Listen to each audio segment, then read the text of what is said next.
Graça e paz, igreja. Vamos ler a Bíblia Sagrada nessa hora? Abra tua Bíblia no livro de Lucas, capítulo 15. Lucas 15. Jesus continuou. Certo homem tinha 2 filhos. O mais moço deles disse ao pai: Pai, dá-me a parte da herança que me pertence. E o pai repartiu os bens entre os 2. Poucos dias depois, o filho mais novo, juntando tudo, partiu para uma terra distante e ali desperdiçou seus bens, vivendo irresponsavelmente. Depois de ter gasto tudo, houve naquela terra uma grande fome e começou a passar necessidades. Então ele chegou a um dos cidadãos daquela terra, o qual o mandou para os seus campos a cuidar de porcos. Ele desejava encher o estômago com as vagens de alfarrobeiras que os porcos comiam, mas ninguém lhe dava nada. Então, caindo em si, disse: Quantos trabalhadores de meu pai têm abundância de pão e eu aqui passando fome? Eu me levantarei, irei ter com meu pai e lhe direi: Pai, pequei contra o céu e contra ti. Já não sou digno de ser chamado teu filho. Trata-me como um dos teus trabalhadores. Então, levantando-se, foi para seu pai. Quando ainda estava longe, viu seu pai e se moveu de íntima compaixão e correndo o abraçou e o beijou. O filho disse: Pai, pequei contra o céu e perante ti. Já não sou digno de ser chamado teu filho. O pai, porém, disse aos seus servos: Trazei depressa a melhor roupa, vestiu-o com ela e ponde-lhe um anel na mão e sandálias nos pés. Trazia o bezerro gordo e matai-o.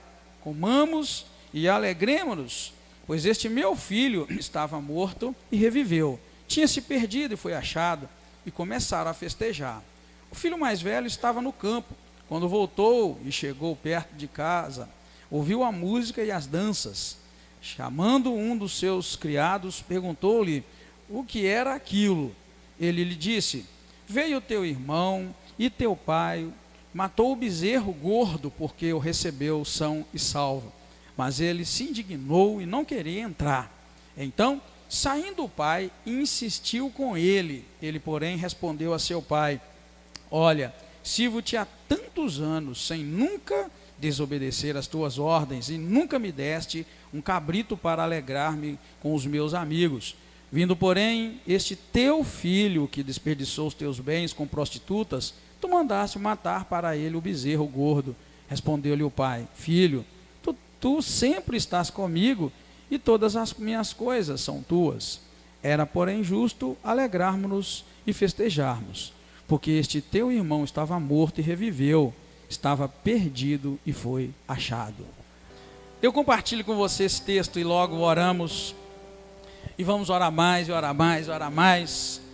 Queremos orar por alguém, umas pessoas que estão doentes. Depois alguns agradecimentos. Mas eu quero compartilhar com você, dentro desse texto, que é um muito conhecido, a parábola do filho pródigo, que eu já falei com vocês, aqui já pregamos sobre esse texto maravilhoso. Mas eu queria, nesse momento, falar de maneira mais específica para você que está sem forças. Tá? Deus tocou no meu coração para ler esse texto e depois compartilhar, mas de uma maneira mais direta para você que está com pouca força ou sem força. Você já sentiu algum dia sem força para alguma coisa? Já? Eu de vez em quando eu sonho que eu estou tão sem força, não sei se já sonhou assim, que eu estou tão sem força, que eu não consigo nem falar. Quem já teve um sonho assim? Opa, não estou sozinho. Tá? Já tive momentos que eu sonhei assim, mas eu precisava reagir e não tinha força. Agora eu vou falar um tipo de sonho que talvez mais gente já sonhou. Eu já sonhei também que o inimigo estava me atacando e eu precisava orar expulsando, e eu estava tão fraco que eu não estava aguentando sequer falar. Quem já sonhou assim alguma vez? Eu sabia que mais gente ia falar. porque eu sei que, é claro, são sonhos, mas eu quero falar com você que está com dificuldade, está fraco, está fraca, não está encontrando força. Você conhece que o teu coração precisa reagir, precisa andar, precisa fazer coisas, mas não tem força. E muito especial, força para abandonar o mal, abandonar o pecado, abandonar aquilo que não glorifica a Deus. Às vezes, irmãos, nós temos confiança, mas confiança naquilo que não é bom. Às vezes nós confiamos, por exemplo, que se nós abandonarmos Deus e escolhermos viver uma vida no pecado, a gente pensa que vai dar certo, vai estar tudo certo, não vai dar nada errado. Eu não vou mexer com esse negócio mais de igreja, de ser crente, vou aproveitar a vida, sou novo, sou nova. Às vezes a gente pensa, querido, tem esperança, vai dar certo.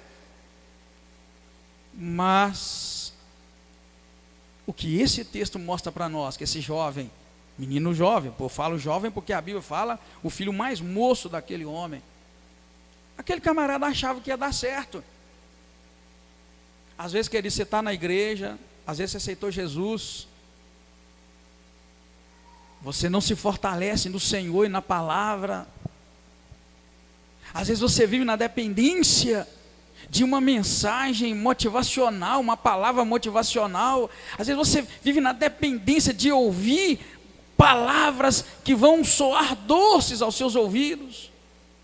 Às vezes você levantou tua mão um dia e foi à frente na igreja, expressando que aceitou Jesus, e pensou que você estava ali ganhando todas as vitórias que alguém podia ganhar, e se eu te disser que na verdade você arrumou briga no dia que você aceitou Jesus, o que você ia pensar?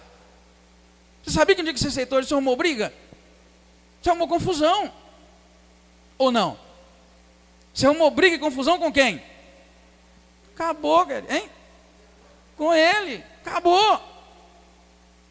Então, talvez você dependa de palavras que vão soar bonito, boas ao teu ouvido, e será mesmo que elas são o melhor de Deus para a nossa vida? Será? Então, querido, eu venho te dizer que fica firme na presença do Senhor e não desvias do caminho do Senhor por nada nem por ninguém. Amém, querido? Fica firme, garra-te com o Senhor. Não pense que lá está melhor, porque não está. Por isso que eu escrevi aqui para não esquecer. Deus pôs no meu coração falar com aquela pessoa que está sem força para abandonar o mal, sem força para abandonar o pecado. Está tentando, ou melhor, nem tenta às vezes, mas tem aquela ideia, eu preciso sair dessa vida, mas não está conseguindo. Então eu venho aqui nessa noite trazer essa palavra para o teu coração, para te ajudar a compreender que a ideia que a gente tem do mundo. Aí você vai falar comigo, pastor, mas eu já vivi no mundo. Tudo bem, você viveu no mundo, então agora você arrumou briga, porque você saiu de lá. Então é por isso que às vezes a gente está do lado de cá e começa a olhar ao redor, e como imaginava que estava agora no centro das atenções, era só vitória, e era sem fim, um mundo, mar de rosas, como se diz. E aí agora você não está vivendo isso, e você fica confuso, e aí vem aqueles pensamentos, eu vou voltar, eu vou voltar para o mundo, aquela vida, para que eu tomei essa decisão? Porque, querido, não faça isso, fica firme na presença do Senhor. É isso mesmo. A vida com Deus é luta, a vida com Deus é desafio, a vida com Deus, querido, é fazer aquilo que Jesus disse. O que Jesus disse? Quem quiser vir após mim, negue-se a si mesmo, tome a sua cruz e siga-me. Vida com o Senhor é negar a si mesmo, vida com o Senhor é tomar a sua cruz, vida com o Senhor é seguir o Mestre, seguir Jesus, não é seguir a igreja, seguir Jesus. É claro que você não segue Jesus sem igreja, isso aí é lógico, nem precisa falar, mas muitos de nós têm o pensamento que pode seguir ao Senhor sem estar no corpo, e eu venho te dizer que não pode. Quando Jesus disse, né? Tu és Pedro, e sobre essa pedra edificarei a minha igreja, e as portas do inferno não prevalecerão contra ela. Ele foi claro, as portas do inferno não prevalecerão contra a igreja dele. E a igreja dele, o que é? A igreja dele somos nós. A igreja dele são pessoas de todas as igrejas. Você precisa estar na igreja, precisa, não tem como, não dá para viver.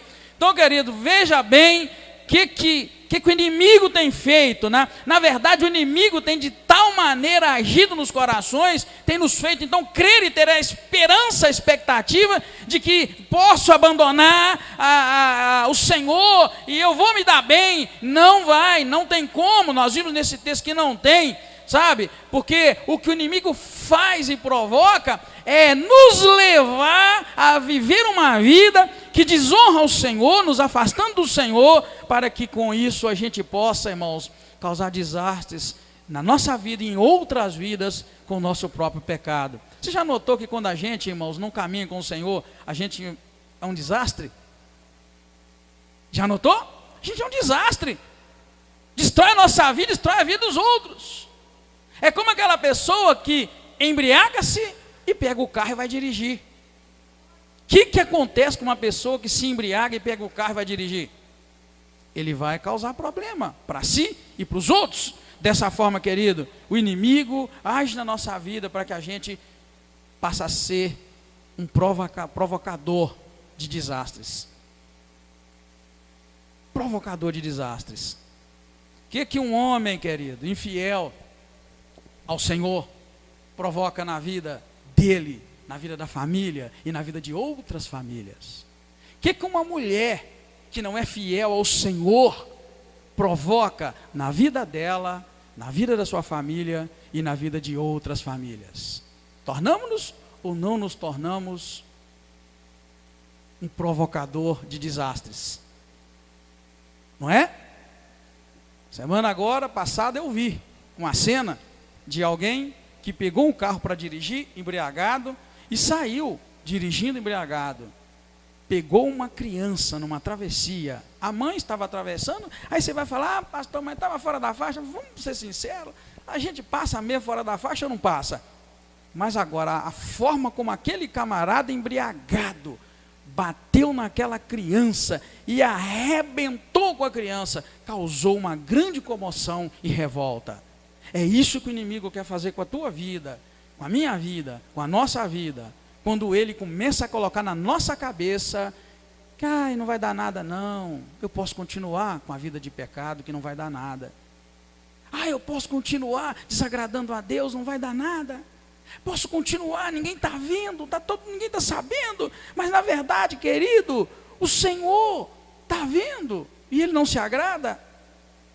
O Senhor está vendo tudo. Ou você ainda é do tipo que acredita que Deus não vê tudo? Tem gente que pensa que Deus não vê. Deus vê tudo ou não vê? Vê tudo, Ele vê, Ele sonda e conhece o meu coração, o teu coração, de tal maneira que é o mais íntimo do nosso coração, que a gente pensa, a gente imagina, Deus está lá sabendo de tudo. E o que o inimigo então tem feito? Tem nos feito a acostumar com o pecado. Ele nos faz acostumar com a vida de pecado. Pecado não tem mais problema. A gente, aquela ideia, não vai dar em nada. Lembra que eu te falei? A gente tem a falsa esperança de que eu posso viver, abandonar o Senhor, que não vai dar em nada. Então, essa falsa esperança que não vai dar em nada, nos faz até mesmo acostumar com a vida de iniquidade, com a vida de pecado. E aí, voltar para Deus fica muito mais difícil. Porque a gente acostuma, não vai dar em nada, aquela esperança. Então, querido, aí fica mais difícil voltar para o Senhor. Fica muito mais difícil ser um adorador que adora em espírito e em verdade. A gente pode até cantar, pode até tocar, a gente pode até chorar, mas não consegue mais voltar para o Senhor. Fica difícil voltar para o Senhor. Fica difícil adorar. É complicado dizer que a gente até chora cantando e tal, mas não adora. Por que será que a gente chora e não adora? A gente pensa que adorar é chorar, não é? A gente pensa, mas não é. A Bíblia vai dizer muito claro para nós que Deus é espírito. Importa que aqueles que o adorem em espírito e em verdade. Verdade não te lembra um pouco a palavra sinceridade, honestidade, hein? Não é assim? Então, querido, eu quero que você pense nisso, tá? Pensa nessa questão e pense também. Eu até no estudo nosso da penúltima quinta-feira, estamos estudando Juízes e vendo a vida de Sansão. E num dos slides eu coloquei assim: não pense o homem, ou a mulher, é claro, que brinca com o pecado, com a iniquidade, ele vai se dar bem no final, porque não vai. Sansão se deu mal, mas mal mesmo. Sansão brincou com o pecado o tempo todo da sua vida, e ele era um menino escolhido do ventre da mãe para uma missão específica. Brincou. Querido, quem brinca com a vida de pecado, não pense que vai se dar bem no final, porque não vai dar. Não vai dar. A gente traça Sansão, na verdade, como um instrumento, né, de Deus. Eu disse lá, e se você for ler bem, você vai ver. Na verdade, Sansão era uma máquina de matar. A única coisa que ele fazia era matar gente. Quem é o artista de cinema que mata a gente adoidado? Tem algum lá no filme? Antigamente matava demais, não matava. Agora os filmes estão mais light.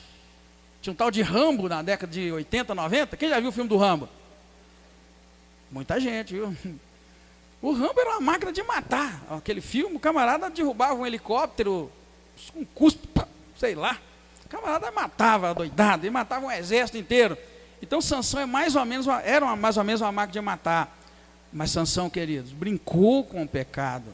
Ele brincou com o pecado. Ô pastor, mas num domingo desse você vem falar dessas coisas? Deus pôs no meu coração para falar com você que está sem forças para abandonar o mal. O mal está te atacando e você está frouxando, não está tendo força para abandonar e já está começando a acostumar. E depois que começa a acostumar, fica mais difícil voltar. E eu venho te dizer, mas se você continuar, vai morrer. Não vai dar. Vai morrer. E já é verdade, o sinal que a gente está morrendo, sabe quando que é o sinal quando está morrendo? É quando a gente já não adora. O sinal que a gente está morrendo é quando a gente não adora. Por quê? Porque a própria Bíblia vai dizer para nós que louvar ao Senhor é para os vivos. O que diz o Salmo 150, no último verso? Tudo quanto tem fôlego, louve ao Senhor. Que não tem fôlego, não louva.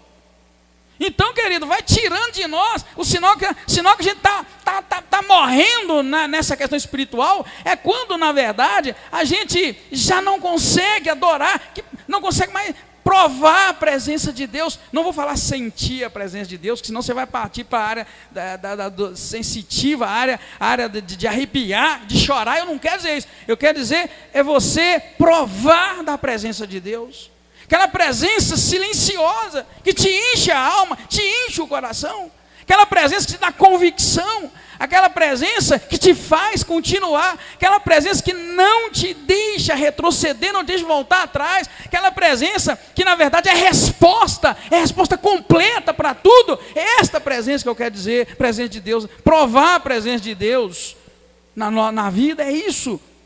E a gente precisa, queridos, provar da presença de Deus na nossa vida.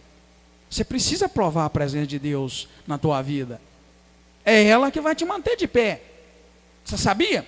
O que vai te fazer você ficar de pé é a experiência que você tem com Deus. Experiência verdadeira, genuína. Não é aquela na hora da histeria coletiva.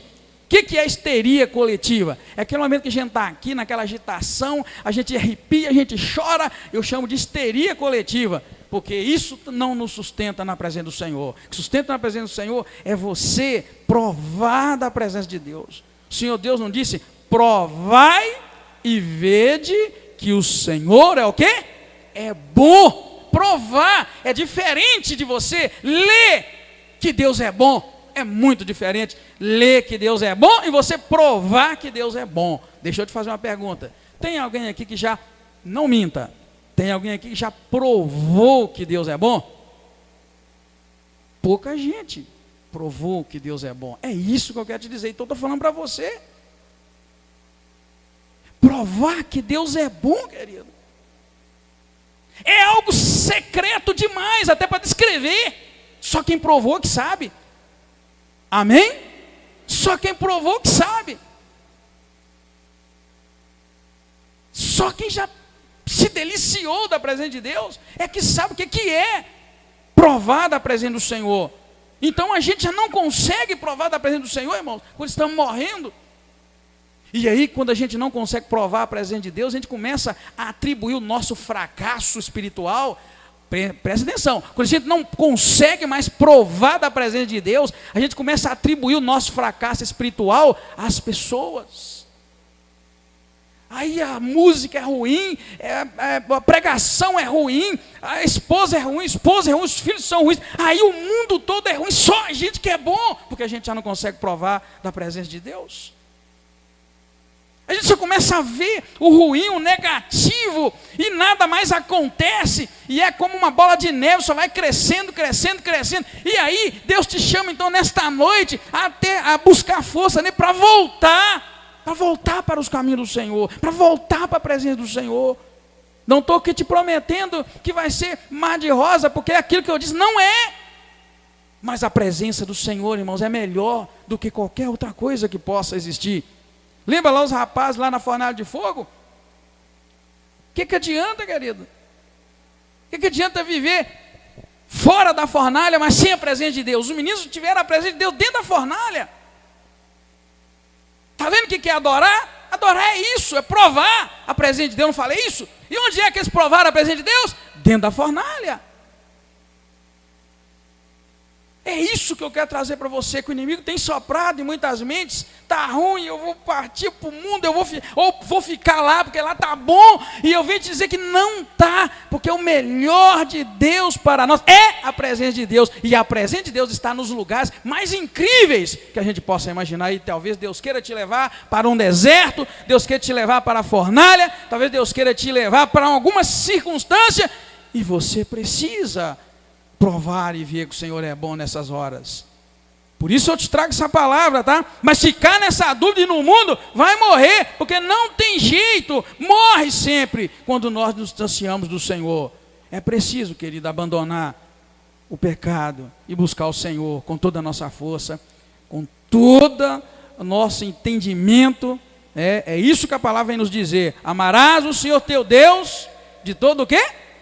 De toda a tua força, todo o teu entendimento, com toda a garra para amar o Senhor e assim nos entregar a Ele, porque esta é a vontade do Senhor para a nossa vida. Este moço tinha confiança de que abandonando a casa do pai, tudo ficaria melhor. Talvez tenha alguém aqui nesta noite que pensou que abandonando a casa do pai, tudo ia ficar melhor. Esse jovem pensou assim, chegou perto do pai dele: pai, me dá a parte da herança, dá uma parte que me pertence. E o pai repartiu, lhe entregou, ele juntou tudo, partiu para uma terra distante, viveu irresponsavelmente naquele lugar, e depois de ter gastado tudo, ele então teve fome, e a Bíblia mostra para nós que ele começou a passar necessidade. Se deu mal, ele achou que abandonando a casa do pai, as coisas iam correr bem, tranquilo. Querido, é questão de tempo, quando nós abandonamos a casa do pai, tudo desmorona, tudo cai. Se você acha que está difícil, está ruim, eu venho te dizer que se tu abandonares o Senhor, vai ficar pior. Pastor, você é mau, hein? Que eu estou até um pouco rindo. Você viu minha cara de cinismo? Viu que eu falei também rindo? Se você acha que abandonando o Senhor você vai se dar bem, eu venho te dizer que tudo vai desmoronar. Depois não vai falar que o pastor é mau, porque não é, é a Bíblia. Não abandone o Senhor. E se você abandonou, volta correndo para os braços do Pai. Sabe, queridos, o que pode acontecer com a minha vida e com a sua, se nós formos para o mundo? Muita coisa pode acontecer. Muita coisa. Eu não quero que você te aterrorizar, mas ao mesmo tempo quero te aterrorizar, para te mostrar que o mundo é terrível, ele é ingrato. Ele é mau, o inimigo, né? Esse mundo jaz no maligno, diz a palavra. E o mundo é mau, ele é cruel. Não abandone a casa do paizinho, do papai, para poder ir para lá. Porque lá não presta, lá é pior. Se aqui está ruim, lá é pior. Se a casa do pai está mal, como o menino aqui imaginou, né, porque não está escrito, mas como ele achou que poderia ir para o mundo e lá, ele pensou talvez que fosse viver melhor, não foi assim.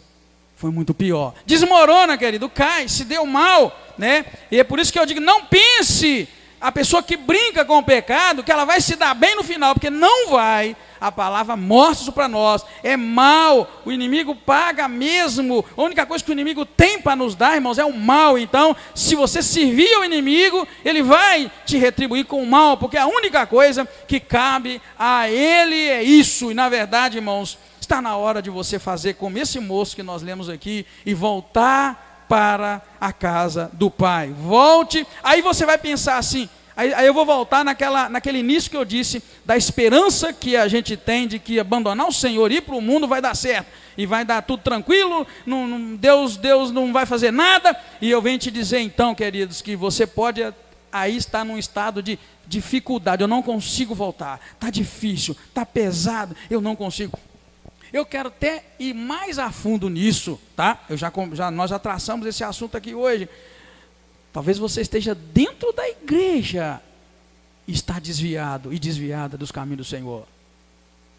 Às vezes a gente só pensa que desviado e desviado da presença do Senhor é aquela pessoa que está lá descaradamente no mundo. E muitas vezes que nós estamos dentro da igreja local, mas estamos desviados dos caminhos do Senhor.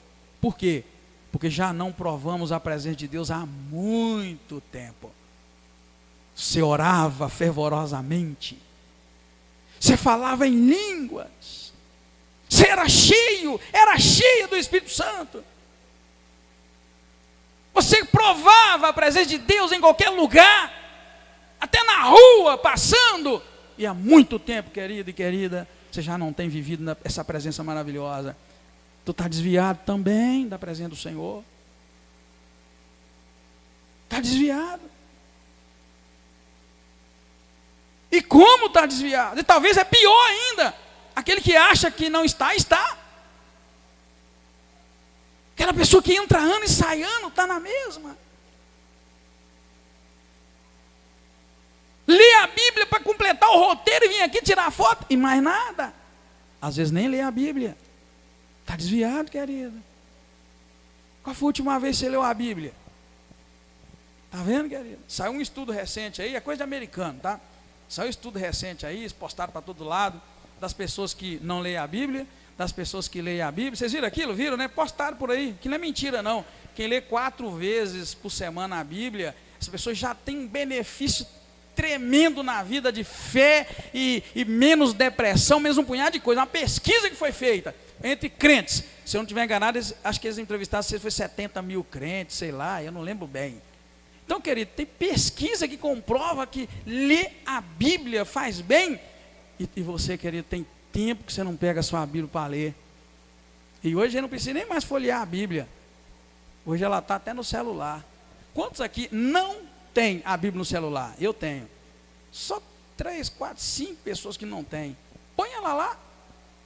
Põe ela lá. Eu sei que você tem um punhado de coisa lá. Põe ela. Pra você dar uma lidinha. Ah, pastor, eu não gosto de Bíblia no celular, não concordo. Então pega um, como é que chama aqui? Antigamente chamava o quê? Bíblia grande? Era tijolão. Então arruma um tijolão, mas lê. Se lê 4 vezes por semana, depressão vai embora. Está lá a pesquisa, pode procurar lá. Depressão vai embora, ansiedade vai embora, tua fé aumenta não sei quantos %, e aí confere com a Bíblia, que a Bíblia diz que a fé vem pelo ouvir a palavra de Deus. Foi pesquisa que fizeram. Muita coisa a melhorar, querido. Então eu vou te dizer, camarada que não pega na Bíblia para ler, está distante do Senhor. Antigamente era antes de mim, tá, irmãos? Era antes de mim. Tinha uma canção que cantava: longe andava do meu Deus, longe do Salvador. Não era assim? Né, irmão Jonas? Talvez você anda longe do Senhor. Muito longe. Não continua, você vai morrer. Você vai morrer. Espiritualmente, tá o que eu estou dizendo, senão você vai sair daqui, o pastor está declarando a minha morte. Não, você vai morrer espiritualmente. Está claro, irmão? Amém? Então você vai embora e fala, o pastor matou nós domingo passado. Não, querido, estou falando que você vai morrer espiritualmente, igual esse menino aqui morreu. Ele morreu. Está na hora de você voltar. Ah, pastor, mas eu estou querendo voltar, sei, pastor. Eu estou tentando, pastor, mas não dá mais. Não é mais. Quando eu ameaço voltar, não é mais. Tudo mudou. Como é que eu volto? Eu te digo, Deus manda te dizer na verdade, volta pelo mesmo caminho que você saiu. Faz ele de volta. Você sabe o caminho. Deus manda te dizer. Você está achando que não dá para voltar? Não dá para sair, a força do mal está grande, o Senhor manda dizer, volta pelo mesmo caminho, traça o caminho de volta, volta naquele ponto, volta no primeiro amor, volta quando a presença de Deus era real, volta quando cantar era mais do que cantar, era adorar, volta quando você chorava, só de imaginar Cristo, volta para aquele tempo, é isso que Deus manda te dizer, volta pelo mesmo caminho que você enfraqueceu, e encontre-se com o Senhor no caminho, porque o que aconteceu foi isso, quando esse menino resolveu voltar, os últimos versículos vão mostrar para nós, quando ele caiu em si, diz a palavra, na verdade, né? Verso 17, então caindo em si, ele começou a pensar, quantos trabalhadores de meu pai tinham abundância de pão, e eu aqui passando fome, 18, eu me levantarei, irei ter com meu pai, e lhe direi, pequei contra o céu, e pequei contra ti, já não sou digno de ser chamado teu filho,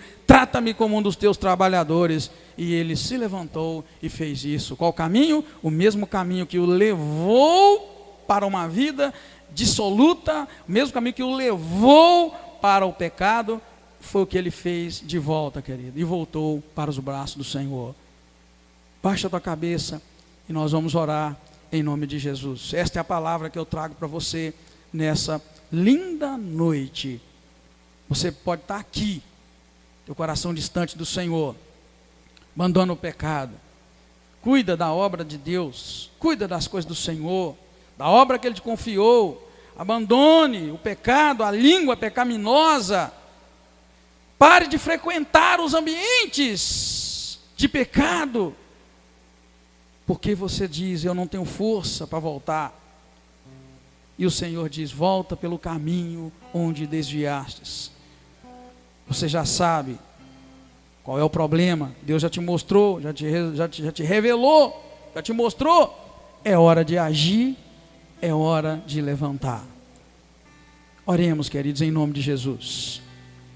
Pai querido, muito obrigado, Senhor. Te agradeço por esse domingo maravilhoso. Abençoe meu irmão, minha irmã que veio aqui esta noite. Fortaleça para a glória do nome do Senhor. Obrigado pelas atividades desse final de semana, Pai. Foram muitas as atividades. Eu sei que os irmãos que trabalharam devem estar muito cansados. Eu sei, Pai, mas eu peço a Ti que envie uma unção do Teu Espírito Santo para revigorar a força física e emocional deles, para a glória do Teu nome. Que essa semana seja produtiva e abençoada. Obrigado, guarda o Teu povo, livre de todo mal, fortalece nossa vida na presença do Senhor, ajuda-nos a ler a Tua palavra, a estudar a Tua palavra, desejar ardentemente, ó Deus, viver a Tua presença. Obrigado mais uma vez, ó Deus, abençoa lá o meu primo Osto, Pai, em nome de Jesus. Nosso desejo é que o Senhor cura aquele menino, cura para a glória do Teu nome, ó Deus, opera um milagre na vida dele, Pai, contudo seja feita a Tua vontade naquela vida. Nós te pedimos um milagre naquela vida. Muito obrigado, leva-nos em paz, guardados pela Tua mão poderosa. Que a graça do Senhor Jesus, o amor de Deus, o Pai, e a comunhão do Teu Espírito Santo seja com cada um de nós agora e para sempre. Muito obrigado, te agradecemos, Senhor, em nome de Jesus Cristo, amém. Deus te dê uma ótima semana, te abençoe, te guarde, te dê saúde, em nome de Jesus. Deus te abençoa.